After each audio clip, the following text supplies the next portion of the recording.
So, signature is event.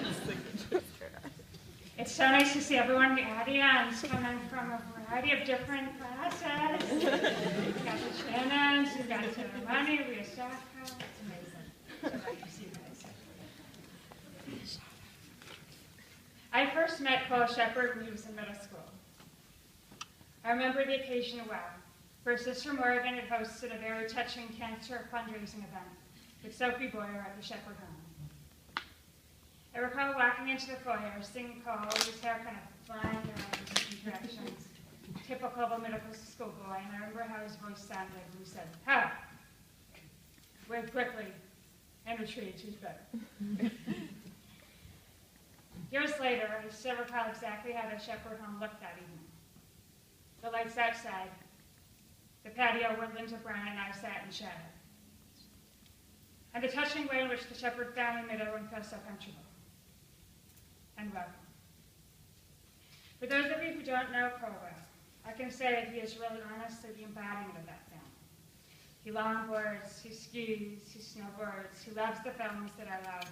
He's one of the most incredible friends you could ever ask for. And he has a heart that is really absolutely full of love and sensitivity. As Isabel herself observes, if you're best friends with Paul, you have bragging rights, because he's the greatest best friend anyone could ask for. I myself have witnessed his service to others on multiple occasions over the years. I know that when I need someone to help me, Paul will be on it right away. Over the years, he's ordered pizza for me, moved stuff in my room, gone out of his way to ask me how I'm doing, usually at random, unopportunistic times, just in the middle, the year he'll contact me and say, "How you doing, Miss G?"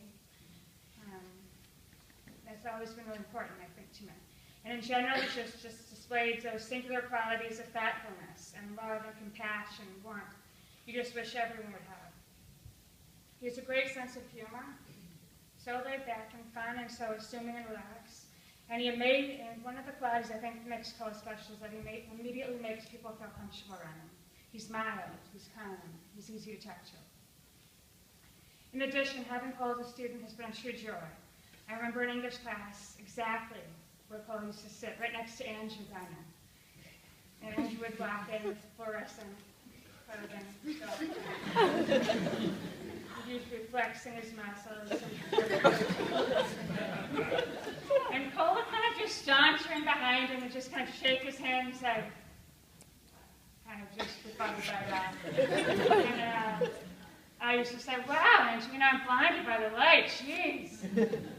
But Paul just was always kind of so aloof and mature about the whole thing. And in addition to that, Paul spent his summer months in my film class. I knew I could always expect an engaged and passionate participant. He loved researching on his laptop and putting together his own movie films. I love Brendan Burke, some help there. Reading up on and doing some research on his final paper for No Country, No Man, for all time, one of my favorite films. Also, we kind of share that film as our favorite in common. All of these qualities, of course, that I mentioned are all the more impressive because, as many of us in the audience know, Paul last year faced unfathomable tragedy. Despite the tragic circumstances of Paul's father's passing last year, he has found it within himself to smile. He has made something of his life, he has laughed, and he's loved. In the midst of all of what he's faced, he's remarkably found a way to do his homework, to focus in class, to capitalize on the academic experiences of junior year. The hardest considered to be such a challenging year in high school. And he's earned commendable grade last year. This makes Paul, for me, not only exceptionally mature, but he's a hero in this graduating class. He defines and embodies the strength we all have within us to dig deep, to move ahead with character, to move ahead with fortitude and wisdom. His sister Morgan Shepard expresses this strength and leadership when she says, "Ms. Driscoll, Paul is truly an inspiration to me. His perseverance inspires me daily, and he pushes me to do things that I normally wouldn't do. I look up to him, even though he's my little brother." Today, Paul will exemplify his fighting spirit in an impressive and courageous speech, one that I hope you will listen to closely. While we often tend to focus on our personal woes, Paul teaches us to approach life with greater appreciation, absolute relentless tenacity, inexorable will, and a deep sense of honor to our families' legacies. He teaches us that there is still something to be said for making our loved ones proud, acting for others more than ourselves, and caring deeply about our families. I am honored to stand here today representing Nina Dodd with such vision, such determination to move forward. I know Dodd, who is now committed more than ever before in his life to do something great for his future and follow in the great footsteps of the entire Shepherd family.